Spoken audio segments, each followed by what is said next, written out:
Hello and welcome. I'm Jennifer March, and this is not your mother's story time.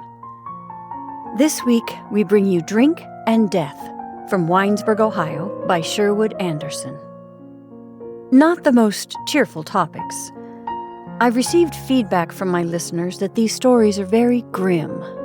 Yes, I guess they can seem that way. To that, I quote Khatija Khan at Sparks of Her. Today, when we sugarcoat fictions so pink that the black reality hurts like pointed straw in our heels. Can it be that modern fiction is so pink that when we hear stories too close to reality, it makes us truly uncomfortable? That raw reality is painful? If that's the case, it only deepens my conviction to put these stories out there. My goal has always been to rattle you, enlighten you, touch you, to pierce your armor and open your heart. If these stories do that, I'm glad. And now, Drink, concerning Tom Foster. Tom Foster came to Winesburg from Cincinnati when he was still young and could get many new impressions. His grandmother had been raised on a farm near the town, and as a young girl had gone to school there, when Winesburg was a village of 12 or 15 houses, clustered about a general store on the Trunnion Pike. What a life the old woman had led since she went away from the frontier settlement, and what a strong, capable little old thing she was. She had been in Kansas, in Canada, and in New York City, traveling about with her husband, a mechanic, before he died. Later, she went to stay with her daughter, who had also married a mechanic and lived in Covington, Kentucky, across the river from Cincinnati. Then began the hard years for Tom Foster's grandmother. First, her son-in-law was killed by a policeman during a strike, and then Tom's mother became an invalid and died also. The grandmother had saved a little money, but it was swept away by the illness of the daughter and by the cost of the 2 funerals. She became a half-worn-out old woman worker and lived with the grandson above a junk shop on a side street in Cincinnati. For 5 years, she scrubbed the floors in an office building and then got a place as dishwasher in a restaurant. Her hands were all twisted out of shape. When she took hold of a mop or a broom handle, the hands looked like the dried stems of an old creeping vine clinging to a tree. The old woman came back to Winesburg as soon as she got the chance. One evening, as she was coming home from work, she found a pocketbook containing $37, and that opened the way. The trip was a great adventure for the boy. It was past 7 o'clock at night when the grandmother came home with the pocketbook held tightly in her old hands, and she was so excited she could scarcely speak. She insisted on leaving Cincinnati that night, saying that if they stayed until morning, the owner of the money would be sure to find them out and make trouble. Tom, who was then 16 years old, had to go trudging off to the station with the old woman, bearing all of their earthly belongings done up in a worn-out blanket and slung across his back. By his side walked the grandmother, urging him forward. Her toothless old mouth twitched nervously, and when Tom grew weary and wanted to put the pack down at a street crossing, she snatched it up, and if he had not prevented, would have slung it across her own back. When they got into the train and it had run out of the city, she was as delighted as a girl, and talked as the boy had never heard her talk before. All through the night, as the train rattled along, the grandmother told Tom tales of Winesburg and of how he would enjoy his life, working in the fields and shooting wild things in the woods there. She could not believe that the tiny village of 50 years before had grown into a thriving town in her absence, and in the morning, when the train came to Winesburg, did not want to get off. "It isn't what I thought. It may be hard for you here," she said, and then the train went on its way, and the two stood confused, not knowing where to turn, in the presence of Albert Longworth, the Winesburg baggage master. But Tom Foster did get along all right. He was one to get along anywhere. Mrs. White, the banker's wife, employed his grandmother to work in the kitchen, and he got a place as stable boy in the banker's new brick barn. In Winesburg, servants were hard to get. The woman who wanted help in her housework employed a hired girl who insisted on sitting at the table with the family. Mrs. White was sick of hired girls and snatched at the chance to get hold of the old city woman. She furnished a room for the boy Tom upstairs in the barn. "He can mow the lawn and run errands when the horses do not need attention," she explained to her husband. Tom Foster was rather small for his age and had a large head covered with stiff black hair that stood straight up. The hair emphasized the bigness of his head.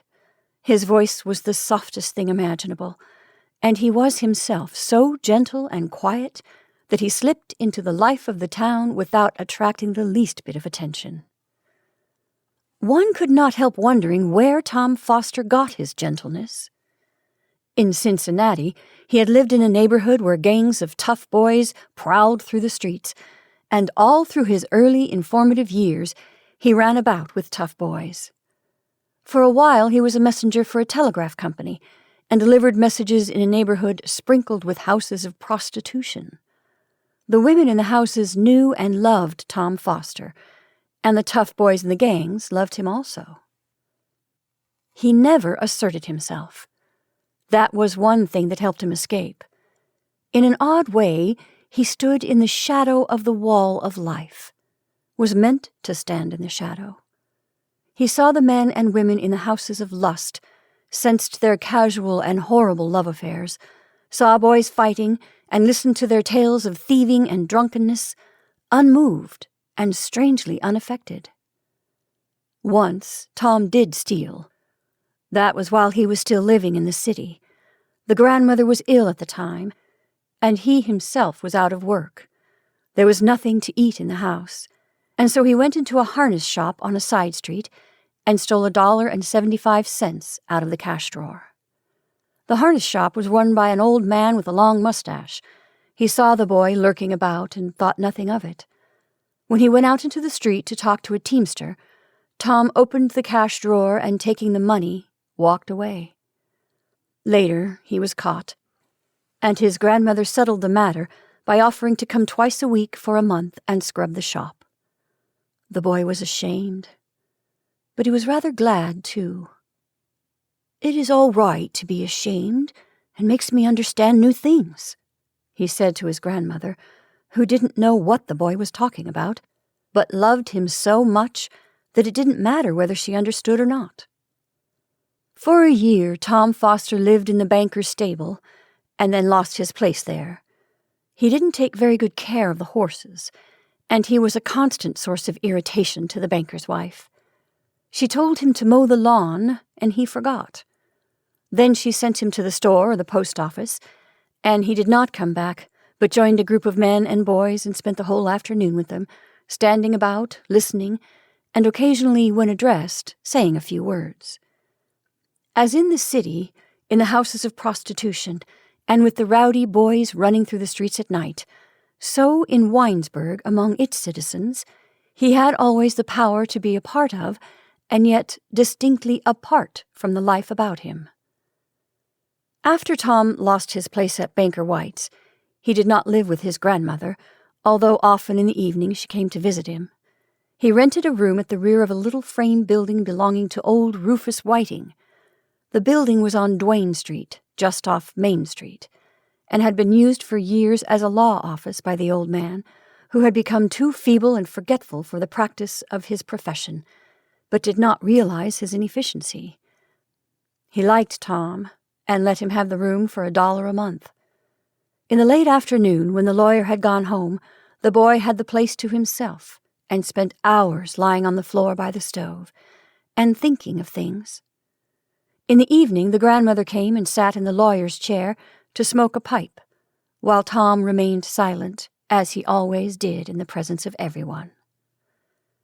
Often the old woman talked with great vigor. Sometimes she was angry about something happening at the banker's house, and scolded away for hours. Out of her own earnings, she bought a mop and regularly scrubbed the lawyer's office. Then, when the place was spotlessly clean and smelled clean, she lighted her clay pipe, and she and Tom had a smoke together. "When you get ready to die, then I will die also," she said to the boy lying on the floor beside her chair. Tom Foster enjoyed life in Winesburg. He did odd jobs, such as cutting wood for kitchen stoves and mowing the grass before houses. In late May and early June, he picked strawberries in the fields. He had time to loaf, and he enjoyed loafing. Banker White had given him a cast-off coat, which was too large for him, but his grandmother cut it down. And he also had an overcoat, got at the same place, that was lined with fur. The fur was worn away in spots, but the coat was warm, and in the winter Tom slept in it. He thought his method of getting along good enough, and was happy and satisfied with the way life in Winesburg had turned out for him. The most absurd little things made Tom Foster happy. That, I suppose, was why people loved him.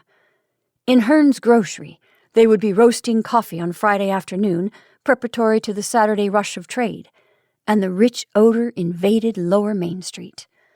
Tom Foster appeared and sat on a box at the rear of the store. For an hour he did not move, but sat perfectly still, filling his being with the spicy odor that made him half drunk with happiness.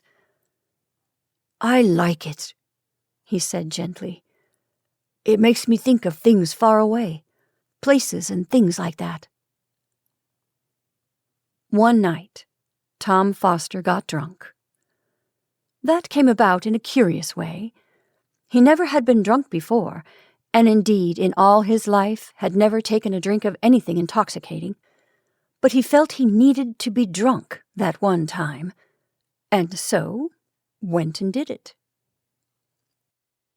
In Cincinnati, when he lived there, Tom had found out many things about ugliness and crime and lust. Indeed, he knew more of these things than anyone else in Winesburg. The matter of sex in particular had presented itself to him in quite a horrible way, and had made a deep impression on his mind. He thought, after what he had seen of the women standing before the squalid houses on cold nights, and the look he had seen in the eyes of the men who stopped to talk to them, that he would put sex altogether out of his own life. One of the women of the neighborhood tempted him once, and he went into a room with her.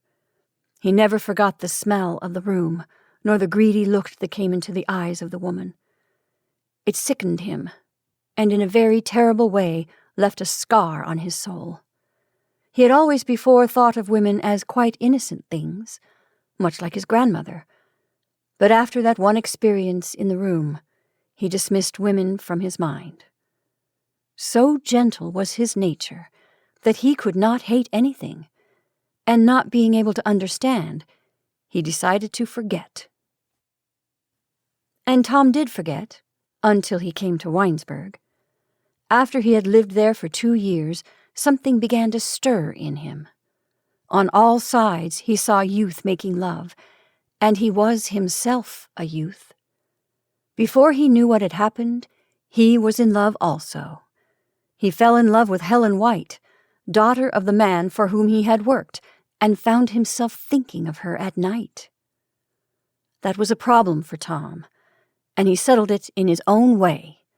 He let himself think of Helen White whenever her figure came into his mind, and only concerned himself with the manner of his thoughts. He had a quite determined little fight of his own, to keep his desires in the channel where he thought they belonged, but on the whole he was victorious. And then came the spring night when he got drunk. Tom was wild on that night. He was like an innocent young buck of the forest that had eaten of some maddening weed. The thing began, ran its course, and was ended in one night, and you may be sure that no one in Winesburg was any the worse for Tom's outbreak. In the first place, the night was one to make a sensitive nature drunk. The trees along the residence streets of the town were all newly clothed in soft green leaves. In the gardens behind the houses, men were puttering about in vegetable gardens. And in the air there was a hush, a waiting kind of silence, very stirring to the blood. Tom left his room on Duane Street just as the young night began to make itself felt. First he walked through the streets, going softly and quietly along, thinking thoughts that he tried to put into words. He said that Helen White was a flame dancing in the air, and that he was a little tree without leaves, standing out sharply against the sky. Then he said she was a wind, a strong, terrible wind, coming out of the darkness of a stormy sea, and that he was a boat left on the shore of the sea by a fisherman. That idea pleased the boy, and he sauntered along playing with it. He went into Main Street and sat on the curbing before Whacker's tobacco shop. For an hour he lingered about listening to the talk of men, but it did not interest him much, and he slipped away. Then he decided to get drunk, and went into Willie's saloon and bought a bottle of whiskey.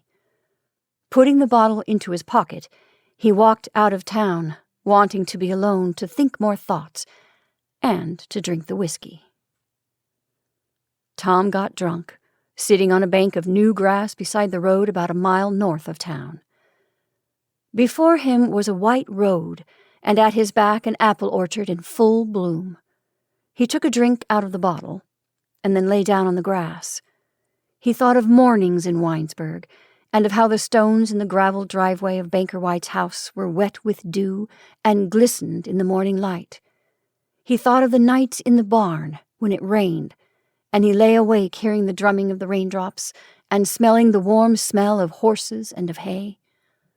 Then he thought of a storm that had gone roaring through Winesburg several days before, and his mind going back, he relived the night he had spent on the train with his grandmother when the two were coming from Cincinnati. Sharply, he remembered how strange it had seemed to sit quietly in the coach and to feel the power of the engine hurling the train along through the night. Tom got drunk in a very short time. He kept taking drinks from the bottle as the thoughts visited him, and when his head began to reel, got up and walked along the road, going away from Winesburg. There was a bridge on the road that ran out of Winesburg north to Lake Erie, and the drunken boy made his way along the road to the bridge. There he sat down.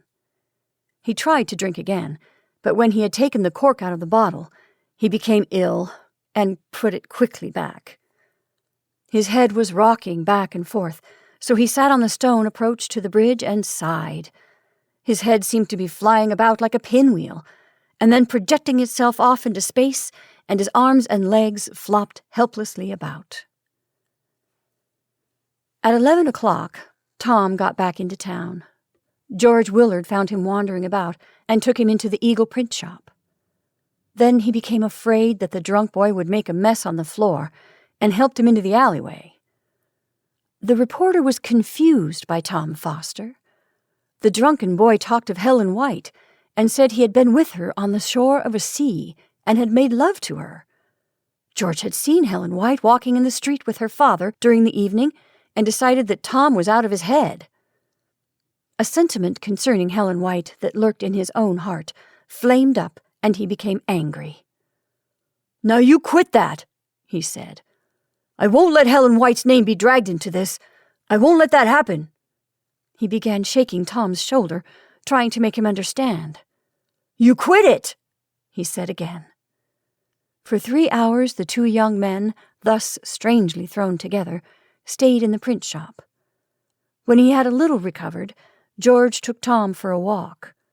They went into the country and sat on a log near the edge of a wood. Something in the still night drew them together, and when the drunken boy's head began to clear, they talked. "It was good to be drunk," Tom Foster said. "It taught me something. I won't have to do it again. I will think more dearly after this. You see how it is."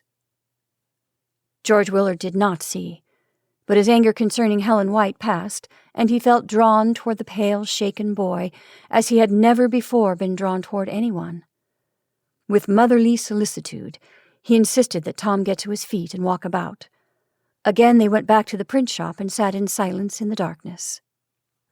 The reporter could not get the purpose of Tom Foster's action straightened out in his mind. When Tom spoke again of Helen White, he again grew angry and began to scold. "You quit that," he said sharply. "You haven't been with her. What makes you say you have? What makes you keep saying such things? Now you quit it, do you hear?"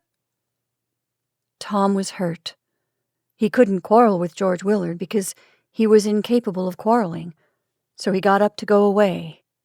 When George Willard was insistent, he put out his hand, laying it on the older boy's arm, and tried to explain. "Well," he said softly, "I don't know how it was. I was happy. You see how that was? Helen White made me happy, and the night did too. I wanted to suffer, to be hurt somehow. I thought that was what I should do. I wanted to suffer, you see, because everyone suffers and does wrong. I thought of a lot of things to do, but they wouldn't work. They all hurt someone else." Tom Foster's voice arose, and for once in his life he became almost excited. "It was like making love, that's what I mean," he explained. "Don't you see how it is? It hurt me to do what I did, and made everything strange. That's why I did it. I'm glad, too. It taught me something, that's it. That's what I wanted. Don't you understand? I wanted to learn things, you see? That's why I did it."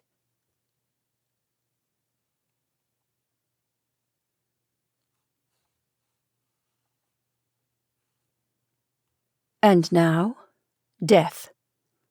Concerning Dr. Reefy and Elizabeth Willard.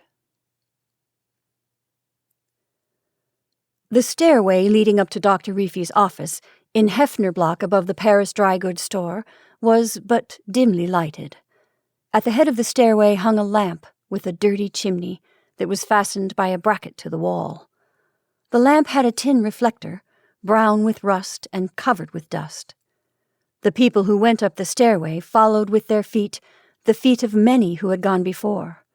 The soft boards of the stairs had yielded under the pressure of feet, and deep hollows marked the way. At the top of the stairway, a turn to the right brought you to the doctor's door. To the left was a dark hallway filled with rubbish. Old chairs, carpenter's horses, step ladders, and empty boxes lay in the darkness, waiting for shins to be barked. The pile of rubbish belonged to the Paris Dry Goods Company. When a counter or a row of shelves in the store became useless, clerks carried it up the stairway and threw it on the pile. Dr. Reefy's office was as large as a barn. A stove with a round paunch sat in the middle of the room. Around its base was piled sawdust, held in place by heavy planks nailed to the floor. By the door stood a huge table that had once been part of the furniture of Herrick's clothing store and had been used for displaying custom-made clothes. It was covered with books, bottles, and surgical instruments. Near the edge of the table lay 3 or 4 apples left by John Spaniard, a tree nurseryman who was Dr. Reefy's friend, and who had slipped the apples out of his pocket as he came in at the door. At middle age, Dr. Reefy was tall and awkward. The gray beard he later wore had not yet appeared, but on the upper lip grew a brown mustache. He was not a graceful man, as when he grew older, and was much occupied with the problem of disposing of his hands and feet. On summer afternoons, when she had been married many years and when her son George was a boy of 12 or 14, Elizabeth Willard sometimes went up the worn steps to Dr. Reefy's office. Already the woman's naturally tall figure had begun to droop and to drag itself listlessly about. Ostensibly, she went to see the doctor because of her health, but on the half-dozen occasions when she had been to see him, the outcome of the visit did not primarily concern her health. She and the doctor talked of that, but they talked most of her life, of their 2 lives, and of the ideas that had come to them as they lived their lives in Winesburg. In the big, empty office, the man and the woman sat looking at each other, and they were a good deal alike. Their bodies were different, as were also the color of their eyes, the length of their noses, and the circumstances of their existence. But something inside them meant the same thing, wanted the same release, would have left the same impression on the memory of an onlooker. Later, when he grew older and married a young wife, The doctor often talked to her of hours spent with the sick woman and expressed a good many things he had been unable to express to Elizabeth. He was almost a poet in his old age, and his notion of what happened took a poetic turn. "I had come to the time in my life when prayer became necessary, and so I invented gods and prayed to them," he said. "I did not say my prayers in words, nor did I kneel down, but sat perfectly still in my chair. In the late afternoon, when it was hot and quiet on Main Street, or in the winter when the days were gloomy, the gods came into the office, and I thought no one knew about them. Then I found that this woman Elizabeth knew, that she worshipped also the same gods. I have a notion that she came to the office because she thought the gods would be there. But she was happy to find herself not alone just the same. It was an experience that cannot be explained, although I suppose it is always happening to men and women in all sorts of places." On the summer afternoons when Elizabeth and the doctor sat in the office and talked of their two lives, they talked of other lives also. Sometimes the doctor made philosophic epigrams. Then he chuckled with amusement. Now and then, after a period of silence, a word was said or a hint given that strangely illuminated the life of the speaker. A wish became a desire, or a dream, half dead, flared suddenly into life. For the most part, the words came from the woman, and she said them without looking at the man. Each time she came to see the doctor, the hotel keeper's wife talked a little more freely, and after an hour or two in his presence, went down the stairway into Main Street, feeling renewed and strengthened against the dullness of her days. With something approaching a girlhood swing to her body, she walked along. But when she got back to her chair by the window of her room, and when darkness had come on, and a girl from the hotel dining room brought her dinner on a tray, she let it grow cold. Her thoughts ran away to her girlhood with a passionate longing for adventure, and she remembered the arms of men that had held her when adventure was a possible thing for her. Particularly she remembered one who had for a time been her lover, and who, in the moment of his passion, had cried out to her more than 100 times, saying the same words madly over and over, "You dear, you dear, you lovely dear." The words, she thought, expressed something she would have liked to have achieved in life. In her room, in the shabby old hotel, the sick wife of the hotel keeper began to weep, and putting her hands to her face, rocked back and forth. The words of her one friend, Dr. Reefy, rang in her ears. "Love is like a wind stirring the grass beneath trees on a black night," he had said. "You must not try to make love definite. It is the divine accident of life. If you try to be definite and sure about it, and to live beneath the trees where soft night winds blow, the long hot day of disappointment comes swiftly, and the gritty dust from passing wagons gathers upon lips inflamed and made tender by kisses." Elizabeth Willard could not remember her mother, who had died when she was but 5 years old. Her girlhood had been lived in the most haphazard manner imaginable. Her father was a man who had wanted to be let alone, and the affairs of the hotel would not let him alone. He also had lived and died a sick man. Every day he arose with a cheerful face, but by 10 o'clock in the morning, all the joy had gone out of his heart. When a guest complained of the fare in the hotel dining room, or one of the girls who made up the beds got married and went away, he stamped on the floor and swore. At night, when he went to bed, he thought of his daughter growing up among the stream of people that drifted in and out of the hotel, and was overcome with sadness. As the girl grew older and began to walk out in the evening with men, he wanted to talk to her, but when he tried, was not successful. He always forgot what he wanted to say, and spent the time complaining of his own affairs.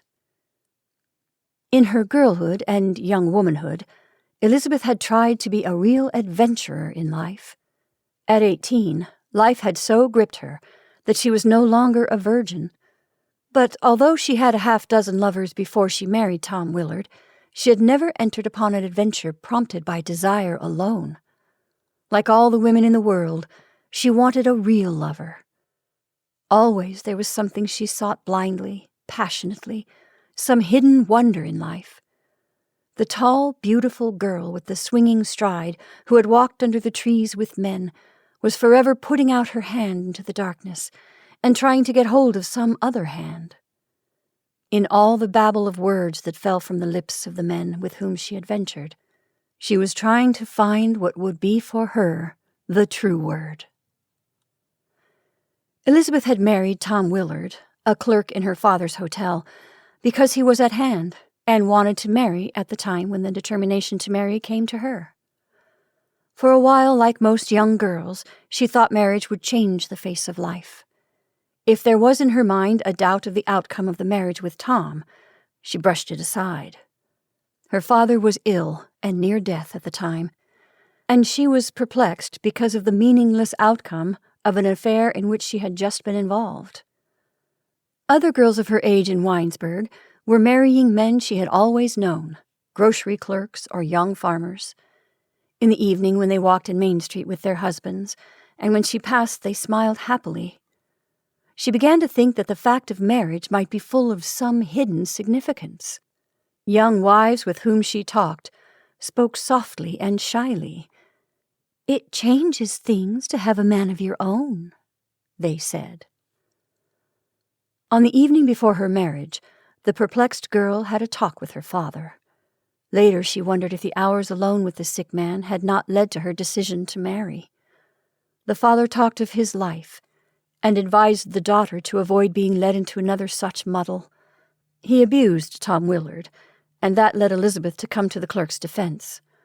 The sick man became excited and tried to get out of bed. When she would not let him walk about, he began to complain. "I've never been let alone," he said. "Although I've worked hard, I've not made the hotel pay. Even now I owe money at the bank. You'll find that out when I'm gone." The voice of the sick man became tense with earnestness. Being unable to arise, he put out his hand and pulled the girl's head down beside his own. "There's a way out," he whispered. "Don't marry Tom Willard or anyone else here in Winesburg. There's $800 in a tin box in my trunk. Take it and go away." Again the sick man's voice became querulous. "You've got to promise," he declared. "If you won't promise not to marry, give me your word that you'll never tell Tom about the money.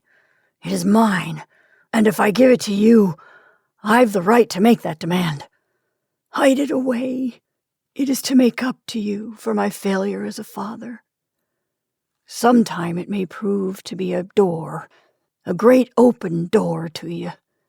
Come now. I tell you I'm about to die. Give me your promise." In Dr. Reefy's office, Elizabeth, a tired, gaunt old woman at 41, sat in a chair near the stove and looked at the floor. By a small desk near the window sat the doctor. His hands played with a lead pencil that lay on the desk. Elizabeth talked of her life as a married woman. She became impersonal and forgot her husband, only using him as a lay figure to give point to her tale. "And then I was married, and it did not turn out at all," she said bitterly. "As soon as I had gone into it, I began to be afraid. Perhaps I knew too much before, and then perhaps I found out too much during my first night with him. I don't remember. What a fool I was! When Father gave me the money and tried to talk me out of the thought of marriage, I would not listen. I thought of what the girls who were married had said of it. And I wanted marriage also. It wasn't Tom I wanted. It was marriage. When my father went to sleep, I leaned out of the window and thought of the life I had led. I didn't want to be a bad woman. The town was full of stories about me. I even began to be afraid Tom would change his mind." The woman's voice began to quiver with excitement. To Dr. Reefy, who, without realizing what was happening, had begun to love her, there came an odd illusion. He thought that as she talked, the woman's body was changing, that she was becoming younger, straighter, stronger. When he could not shake off the illusion, his mind gave it a professional twist. "It is good for both her body and her mind, this talking," he muttered. The woman began telling of an incident that had happened one afternoon, a few months after her marriage. Her voice became steadier. "In the late afternoon, I went for a drive alone," she said. "I had a buggy and a little gray pony I kept at Moyer's livery. Tom was painting and repapering rooms in the hotel. He wanted money, and I was trying to make up my mind to tell him about the $800 Father had given to me. I couldn't decide to do it. I didn't like him well enough. There was always paint on his hands and face during those days, and he smelled of paint. He was trying to fix up the old hotel and make it new and smart." The excited woman sat up very straight in her chair and made a quick, girlish movement with her hand as she told of the drive alone on the spring afternoon. "It was cloudy and a storm threatened," she said. "Black clouds made the green of the trees and the grass stand out so that the colors hurt my eyes. I went out Trunnion Pike a mile or more and then turned into a side road. The little horse went quickly along up the hill and down. I was impatient. Thoughts came, and I wanted to get away from my thoughts. I began to beat the horse. The black cloud settled down and it began to rain. I wanted to go at a terrible speed, to drive on and on forever. I wanted to get out of town, out of my clothes, out of my marriage, out of my body, out of everything. I almost killed the horse, making him run, and when he could not run any more, I got out of the buggy and ran afoot into the darkness until I fell and hurt my side. I wanted to run away from everything, but I wanted to run toward something, too. Don't you see, dear, how it was?" Elizabeth sprang out of the chair and began to walk about in the office. She walked as Dr. Reefy thought he had never seen anyone walk before. To her whole body there was a swing, a rhythm that intoxicated him. When she came and knelt on the floor beside his chair, he took her into his arms and began to kiss her passionately. "I cried all the way home," she said, as she tried to continue the story of her wild ride, but he did not listen.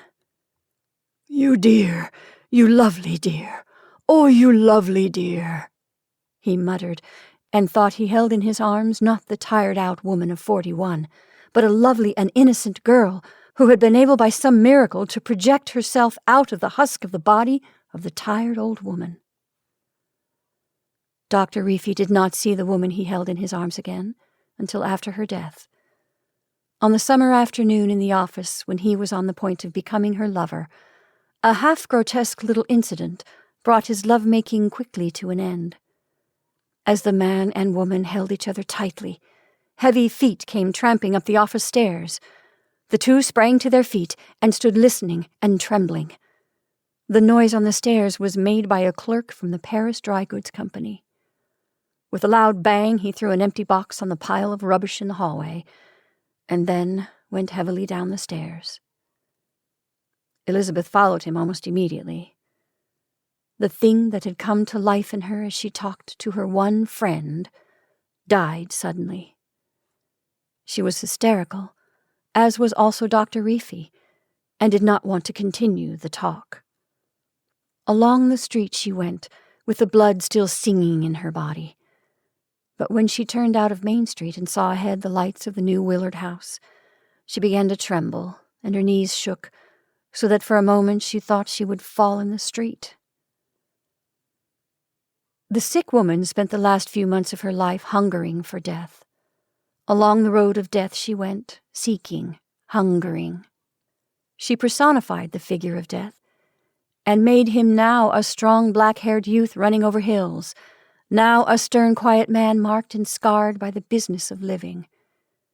In the darkness of her room she put out her hand, thrusting it from under the covers of her bed, and she thought that death, like a living thing, put out his hand to her.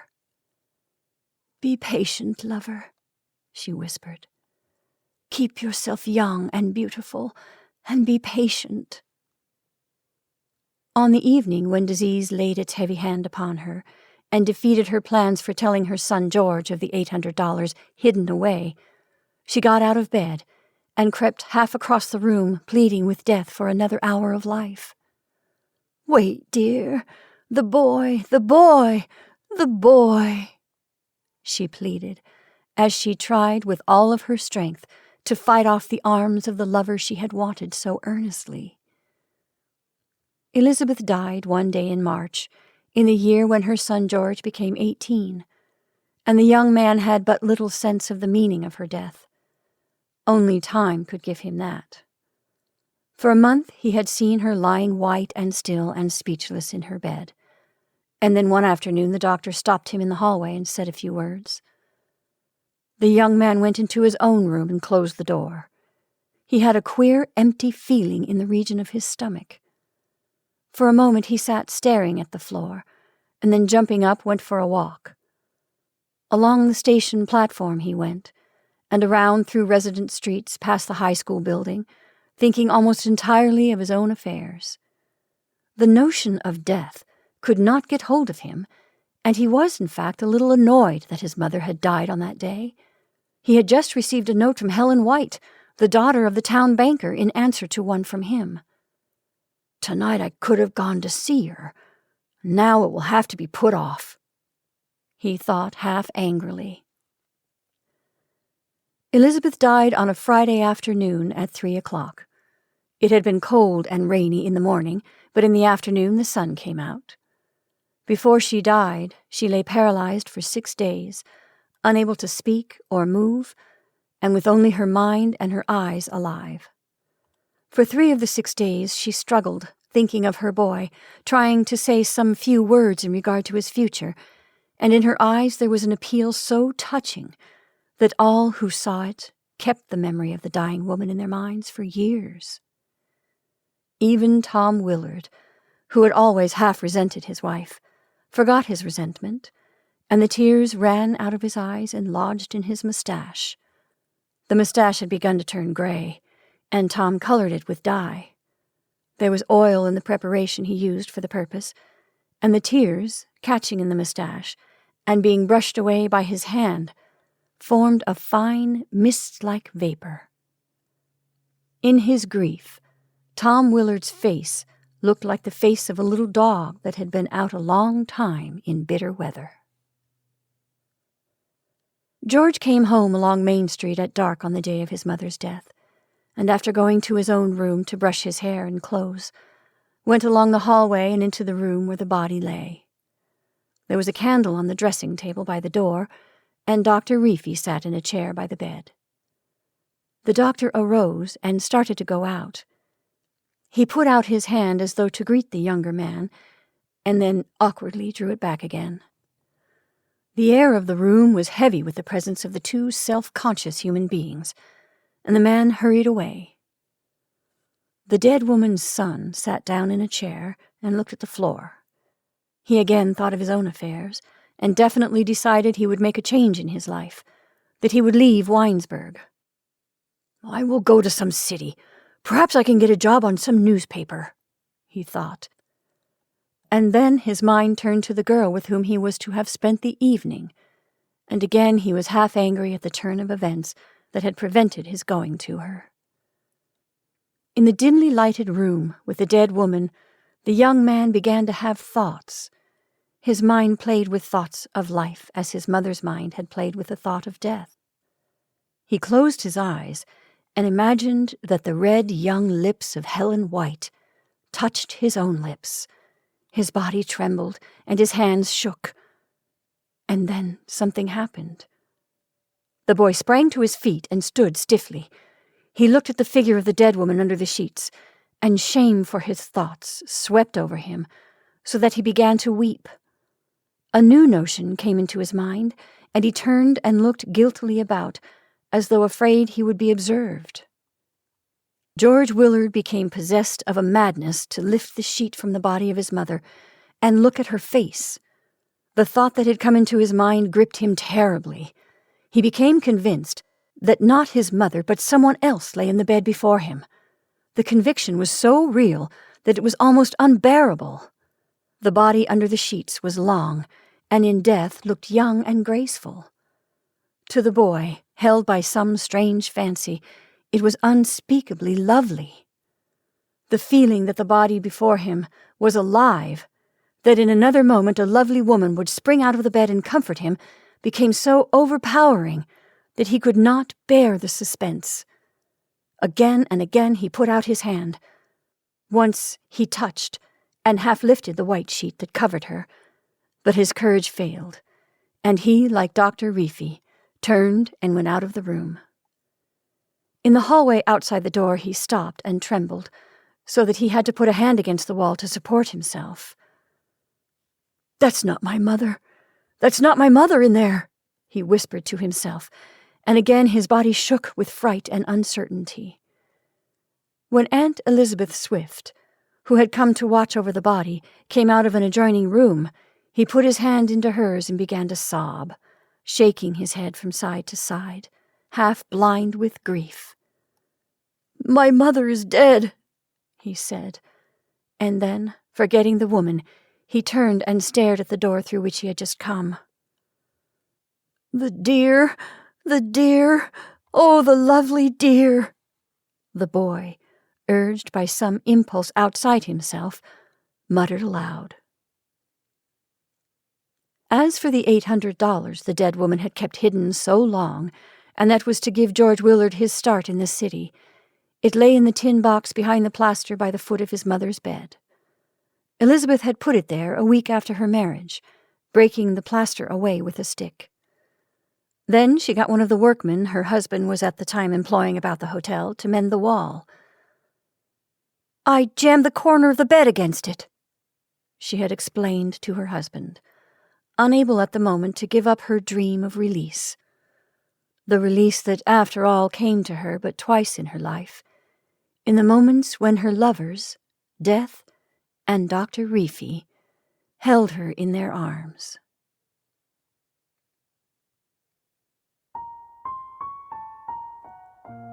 And those are our stories for this evening. I hope you enjoyed Drink and Death from Winesburg, Ohio, by Sherwood Anderson. Thank you for listening. I'm Jennifer March, and this is not your mother's story time.